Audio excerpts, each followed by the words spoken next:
Well, happy International Thursday, everyone. Welcome to So What, the Marketing Analytics and Insights live show. I'm Katie, joined by John and special guest Chris Penn from, where are you, Chris? Belgrade, Serbia.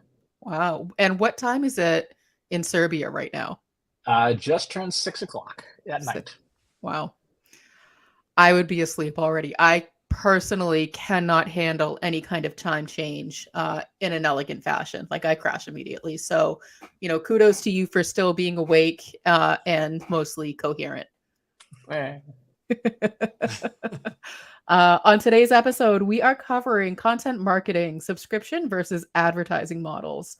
We want to talk about the differences in the models, which platforms get it right, which ones are broken, and can you make money with your content? Should you? So, John, this was a topic that you requested that we chat about a bit. So, where do you want to start? I'm going to toss it to you first.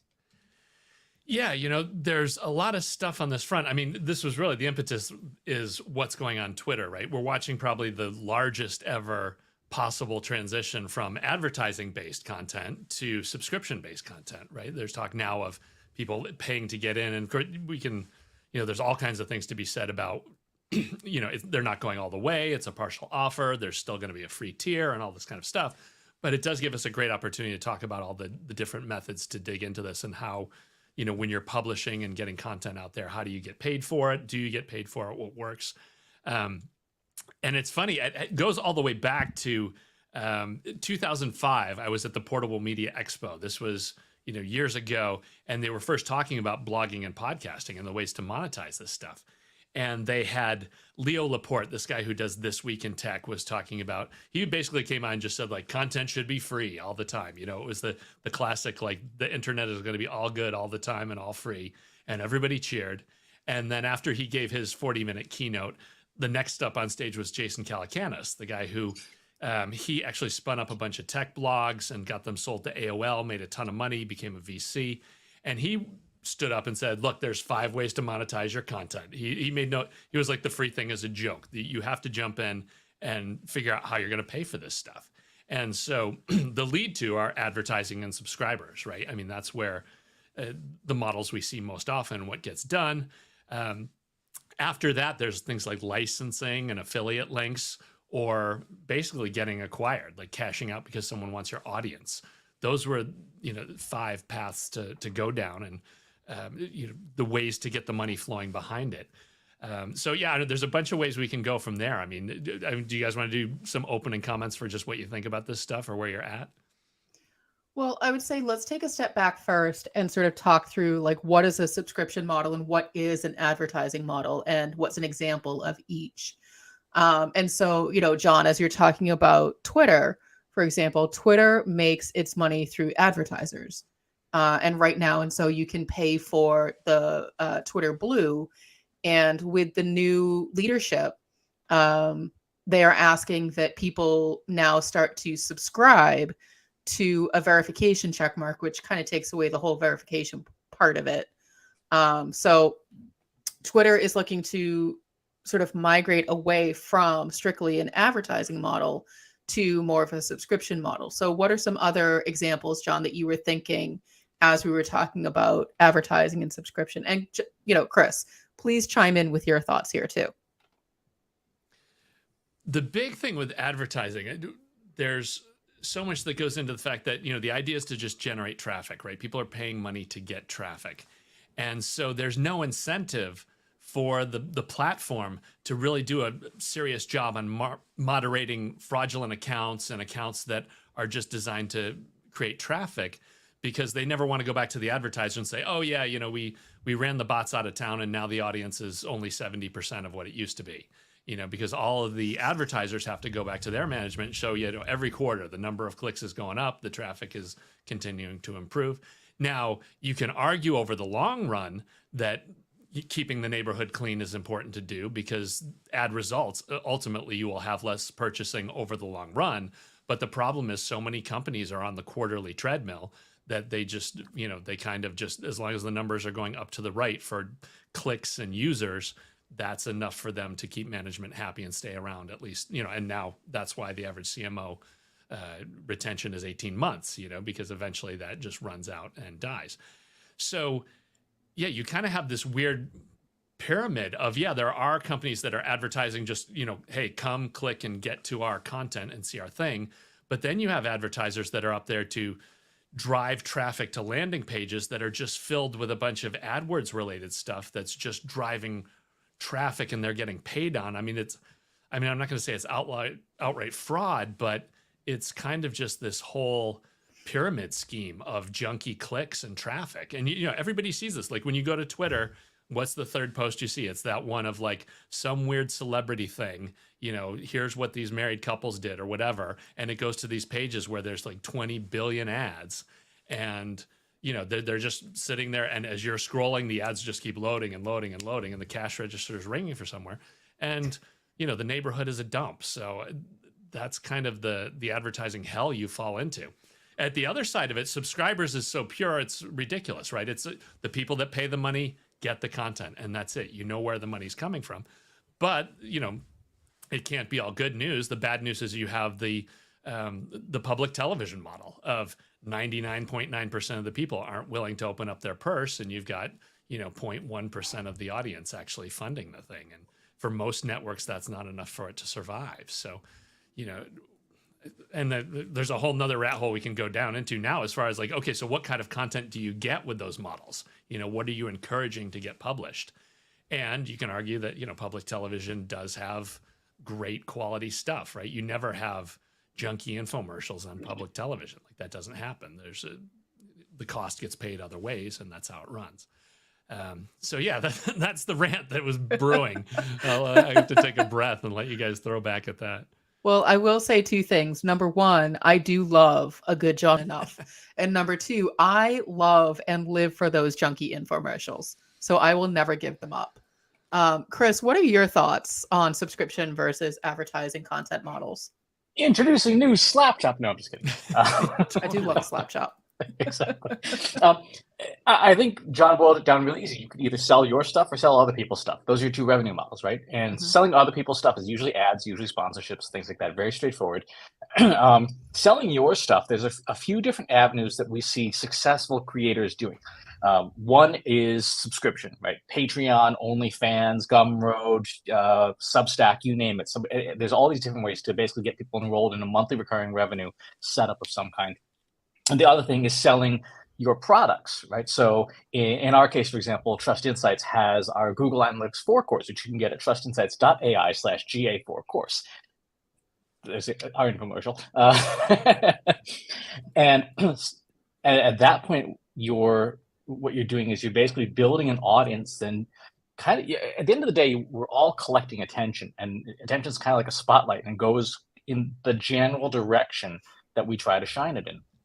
So the question is, what do you want to do? Now, when you're selling your own stuff, you sell a lot less of it, typically than you do advertising stuff, because advertisers basically, by tonnage, how many eyeballs do you send someplace? But the margins are way, way better. When you're selling other people's stuff, a sponsorship is usually by the CPM model, cost per 1,000 impressions. You do get some cost per click or pay-per-click models, but for the most part, even with affiliate sales, you're getting 5% of the sale a lot of time, 1 to 5%. So you if you've got tonnage in terms of raw audience traffic you can send somewhere, that might be the better avenue, particularly if you don't have the time or the effort, or can't put in the effort to make your own stuff. It's easier just to sell other people's stuff. But in general, the margins are much better on your stuff. Even if you're just selling your own book on Amazon, you're still getting 35% from Amazon. They keep 65% at regular Kindle, and KDP, you get 70% of your price. When we sell stuff on like Gumroad, you get 95% of the sale price. When you buy from one of our courses and things, you get it's like 97%. Like there's a 3% transaction fee for the payment processor. So if your content is valuable enough, you can probably make more money selling your own stuff than selling other people's stuff. But if you've just got a loosely engaged audience, but a lot of it, you'll probably make more money selling other people's stuff. Those are kind of the ways I divide it up. I find it interesting that, you both immediately leap toward the revenue piece of it. And I want to make sure that we don't forget to talk about, the unpaid subscription versus advertising models. And so, the examples that come to mind for me are, so if you're working on creating content, a subscription model would be your newsletter. So people have to subscribe to it in order to be able to consume, but you're going to have a higher engaged audience because they've chosen to subscribe to receive your content. Same thing with sort of a podcast versus an advertising model, which is essentially, it translates to sort of like organic social. So you're promoting your content, but you have less control over who it's going to, because it's sort of going out to the ether in some ways, depending on the platform that you're, promoting your stuff on. And so I just wanted to acknowledge the non-revenue generating subscription and advertising models, because those do exist, and not everyone has the means to host it on a Gumroad or to monetize it right away, or they're looking to build their audience first and then start asking for money, which is probably a better way to go, because you need to be able to demonstrate that there's value in the thing that you're creating.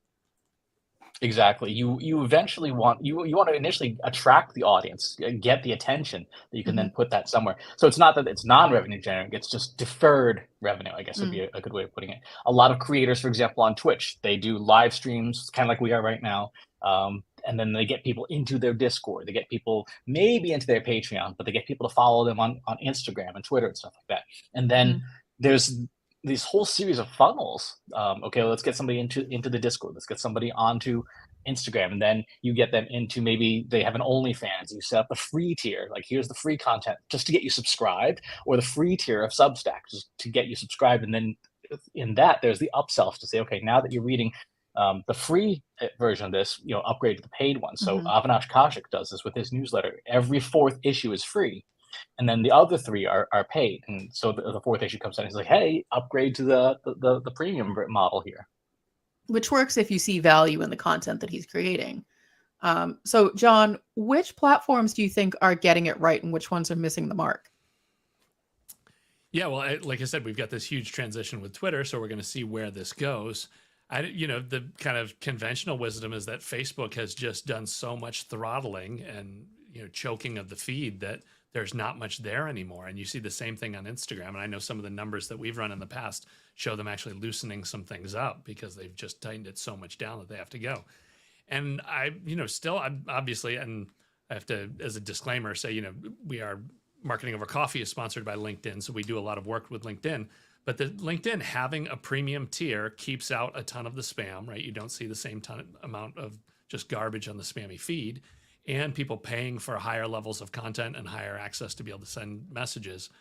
It's looking like the most attractive, fully public garden to be in. I think now the big thing is Chris has done a lot of work with these private communities. Some of those are the highest quality stuff you see out there, where there's actually a gatekeeper. It's not, you can't even just show up with the money. Like, you have to be able to be vetted by the network to come in and talk. Those are, the greatest communities to get into.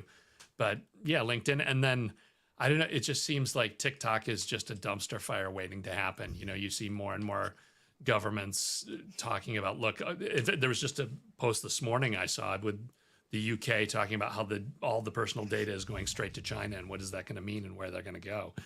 And yeah, I don't see that one becoming,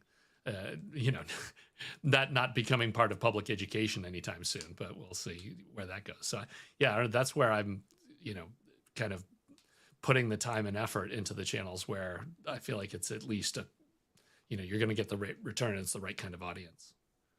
What do you think, Chris? The models that we see being successful right now treat public social channels essentially as billboards, right? So you have some light engagement there. You do your best to attract new audiences, and then you get them off those platforms as fast as you possibly can, and get them to any place else. The model that has worked well for us as a B2B company is getting people straight to email, straight to a newsletter of some kind. The Trust Insights newsletter. If you go to trustinsights.ai/newsletter, you can subscribe there. That model then says, okay, we now have. You always want to get attention from land that you don't own onto land that you own. So it's newsletters. Maybe it's a text messaging list. John runs a text group for marketing over coffee, but something that is yours, that's under your control.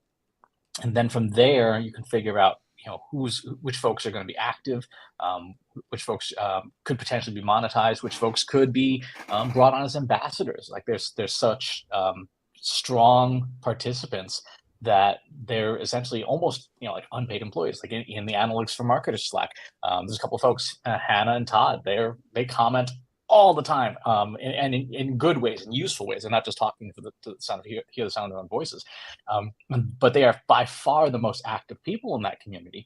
And at some point, if we do decide to do something like an ambassadors program, those will be the first two people we call, because like you folks clearly like the community, you enjoy being here, and we want to recognize the contributions you make by finding some way to elevate your status a bit. But it's always like a laddering effect. So easy. Here's a social post. You don't have to subscribe. You don't have to follow. You can just watch it go by. No commitment. And then follow us on social. Okay, great. Go to the newsletter. Oh, join the Slack community. Oh, take our course, and so on. And it's that progression that eventually leads people towards doing more valuable stuff. The ideal outcome is someone becomes a client of Trust Insights if they're in a position to do so. But even for folks who are not, it's just, how can we get people more engaged, and how can we keep their attention in an environment where attention is probably the most scarce resource in the world? So if I can sort of summarize what I'm hearing both of you say, it sounds like in terms of subscription versus advertising models, social media is just, in John's words, the dumpster fire, regardless of, the channel that you're going to, especially if it's a, quote unquote public arena versus, what Chris qualifies as a private social channel, like a Slack or a Discord. And so it sounds like the subscription model versus the advertising model in some ways it's not that it's irrelevant, but if you're thinking about it for your own company, you first have to decide, like, what are your goals? What are you trying to do?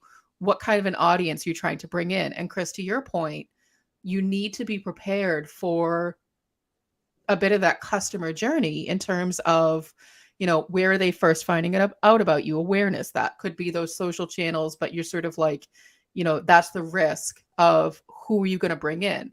And then once you sort of figure out, this is my audience, hey, here's all this other cool stuff, come into our ecosystem. You can subscribe to our newsletter. You can start to get some of our ads for our other things, whether we're doing them organically or we're paying, to advertise them. Hey, maybe you want to advertise your stuff because we're all sort of in the same kind of, playground, and we want to support each other. And then you start to bring them into these deeper communities, like in analytics for marketers. And then you start to get them even more engaged, and they say, hey, you know what? I know what's going on here.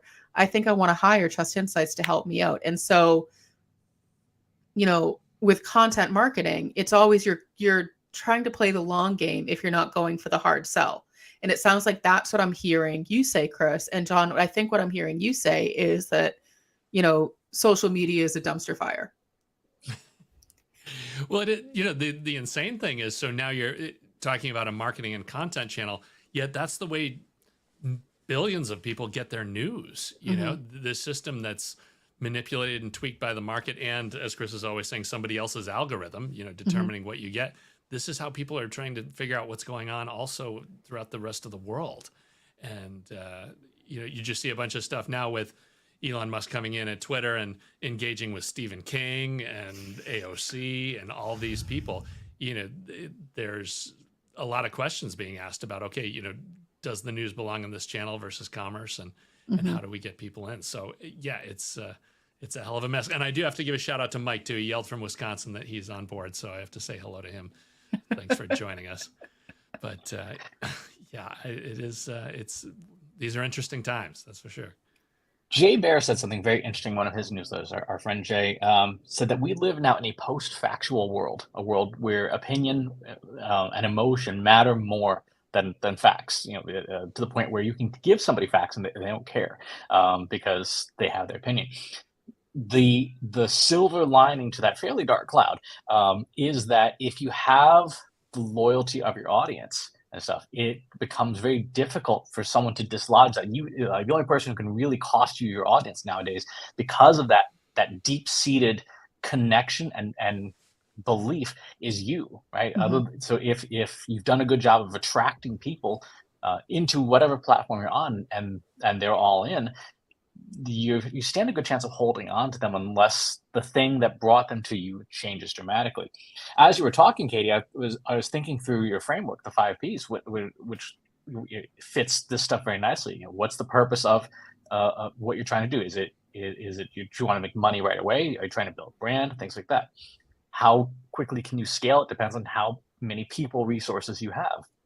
If you look at our social media channels and you look at, say, Gary Vaynerchuk's, it's going to be very different because Gary has a team of 31 different people filming, editing, creating content for him. He can be on 40 channels because he has 31 people working on it. We do not.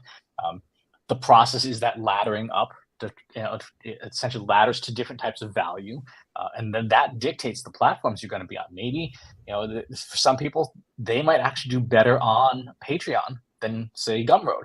Some people, their content can be done on OnlyFans. Some people, their content can only be done, in a Substack. But don't make the mistake of choosing the platform first. Do the people and process part first, and then when you're doing all the stuff, you measure your performance at each stage of every ladder to say, okay, how quickly are we getting people to climb the ladder to a course, or the ladder to a subscription, a paid service, or the ladder to becoming a client. So I would say if people take the time and map out their content monetization plan to the 5 Ps, they'll probably be more successful. Well, and I think that that's a really solid point because, obviously the name of the show is So What? So we want to be providing some practical advice for marketers who are thinking, okay, do I want to do a subscription versus an advertising model? But when you're thinking about your content marketing, think about the goal of the content first. And so you're absolutely right, Chris. I think the mistake that we see a lot of companies make is they're like, okay, so I just need leads. So I just need direct converting ads. So I'm going to go for the advertising model. Okay, I'll figure out the content later. I just need leads. I just need to get people into the site and they need to buy something, period. And so it becomes very transactional. And for some companies, that's fine. They are purely transactional. But for companies like ours that, we really want to grow and nurture those relationships to keep people around long term, our best bet is more of that subscription model because we want to keep people engaged. We want to continue to provide value that people feel like it's worth, subscribing to, whether it be the podcast or the newsletter, or we make recommendations of other resources that they can subscribe to as well. That, I think, for a company like ours is a better bet, because if we went straight to an advertising model, then we wouldn't know necessarily who we're advertising to. We're going to think we get it right, but we do better when we've nurtured those relationships and brought them along a whole entire journey versus, okay, hey, you person off the street, buy this thing, you probably need it. And they're like, I don't know who you are. And I think that it's interesting because I feel like in your example of Jay Baer's post-factual world, people are looking for where they can find trustworthy resources. They're looking for where they can, believe in the thing that they're reading, believe in the thing that they're seeing. And an advertising model doesn't necessarily allow for that because it's just in your face, buy this thing. Or, I could hop on, just Chris, to your site, for example, and find, because you're just trying to make money, ads for like sneakers and blenders and things that are completely, off the rails for, what it is that you do. And I'm gonna be like, well, I don't even know what Chris does anymore, so I can't trust him. And so I feel like choosing a model starts with what kind of content are you going to create? What kind of people do you want to bring into your ecosystem? And do you want them to trust you, or do you just want their money?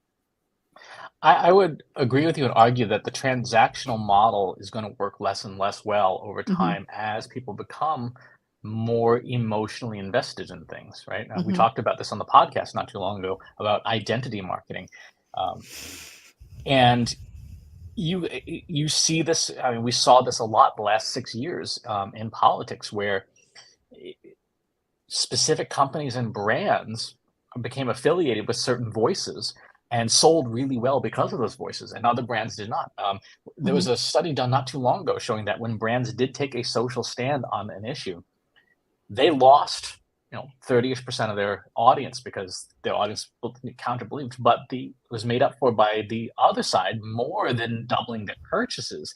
So the companies that took a stand actually ended up making more money because Nike supported Colin Kaepernick, for example.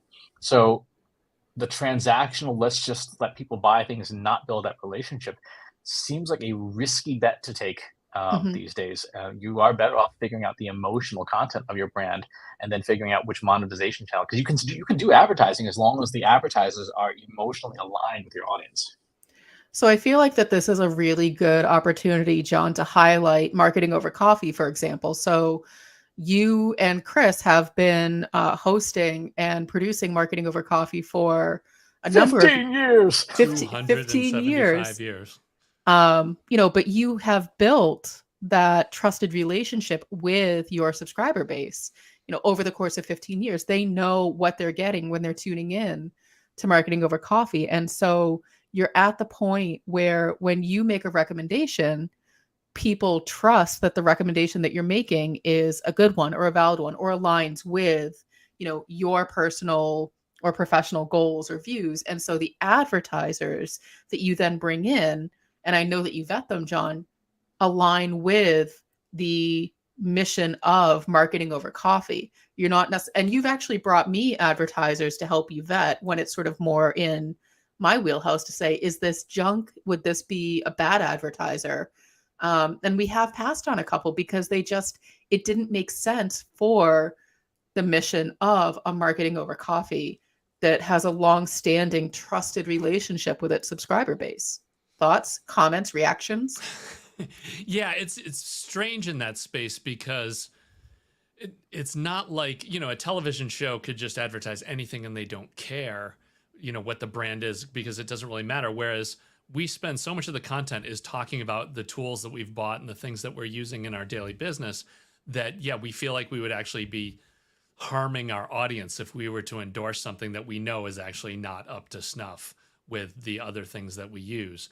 And in a related vein too is there's certain classes of tools and software where, if somebody is going to become a partner and sponsor and underwrite the expense, I'm fine with going to them first, asking for their opinions on things, because they're providing the same service as 8 other vendors that are all the same as far as a customer is concerned.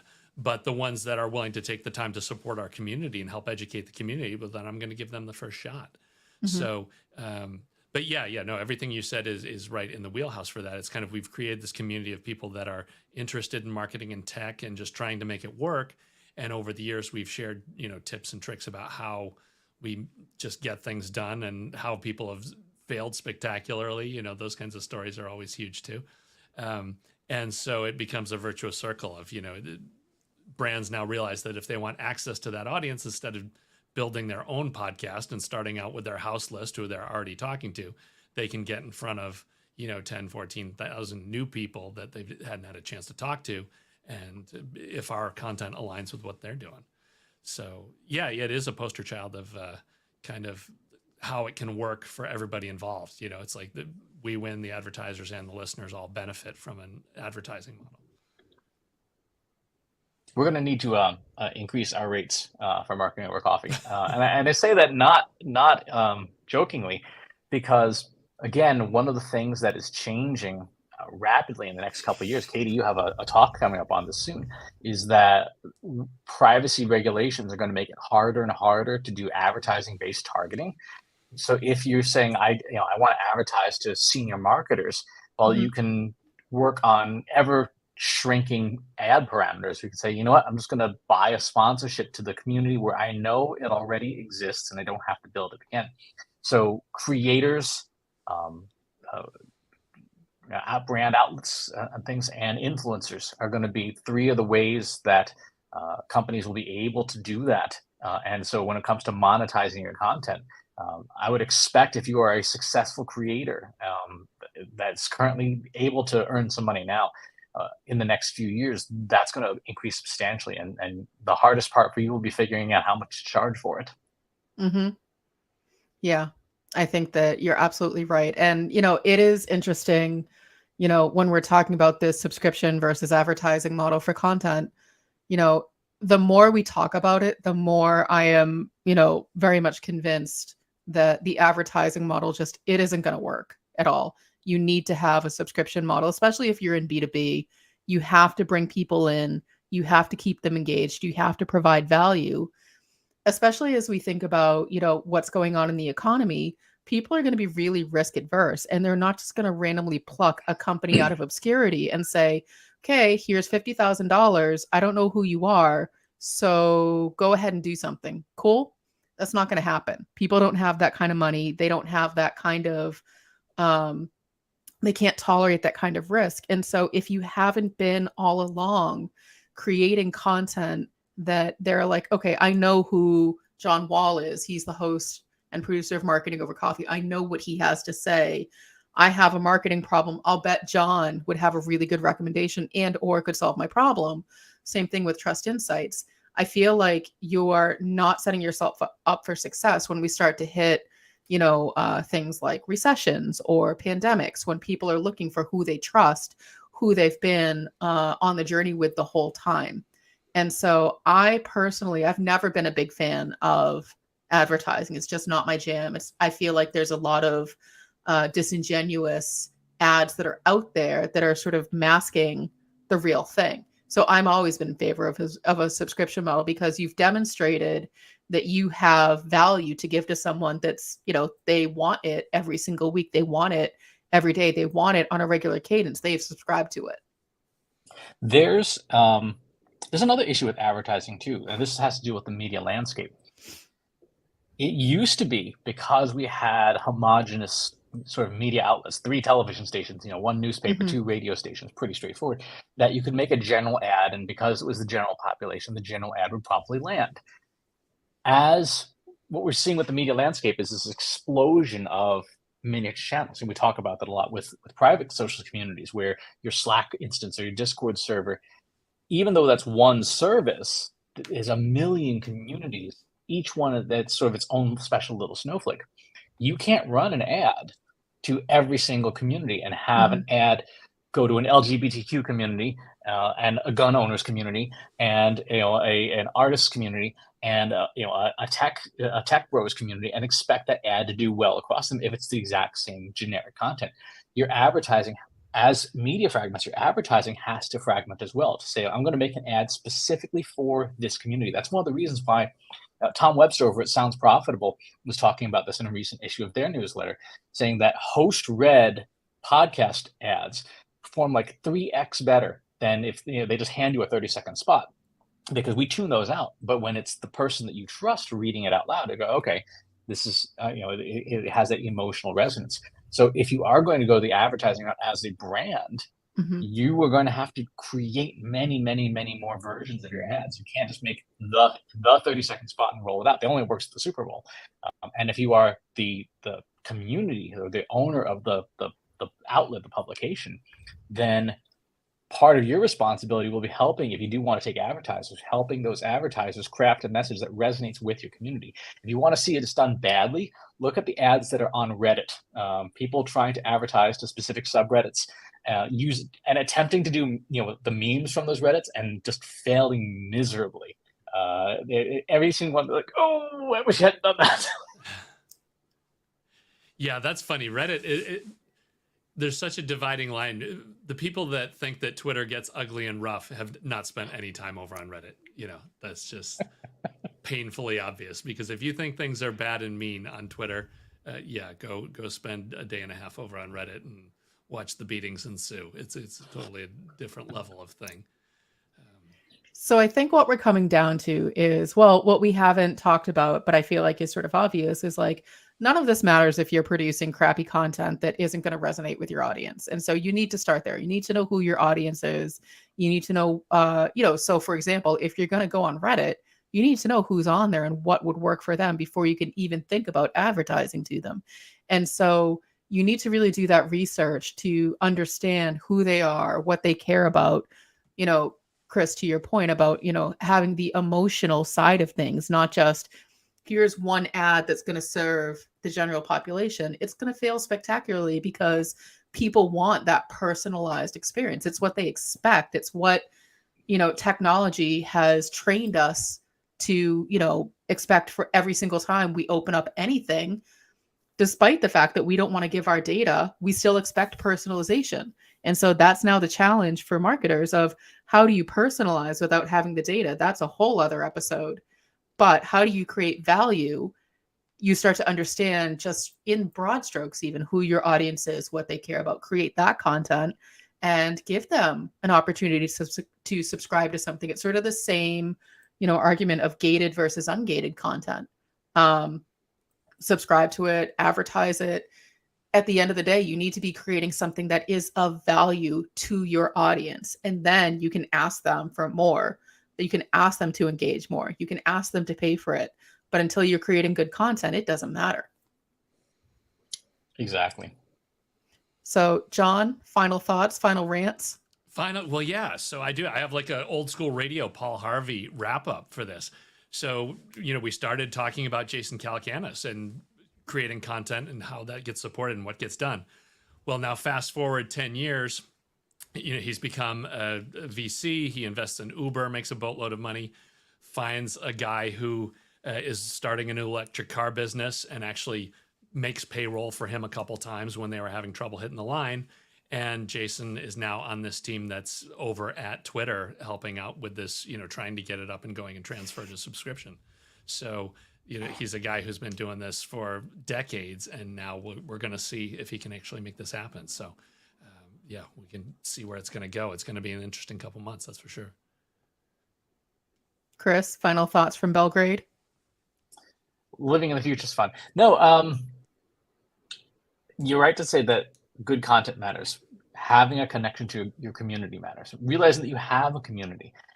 And as you start a community, don't be looking for the big numbers. Look for the most loyal folks first to see who your, in Kevin Kelly's words, who your 1,000 true fans really are. If you can find those 1,000 true fans, the rest kind of takes care of itself.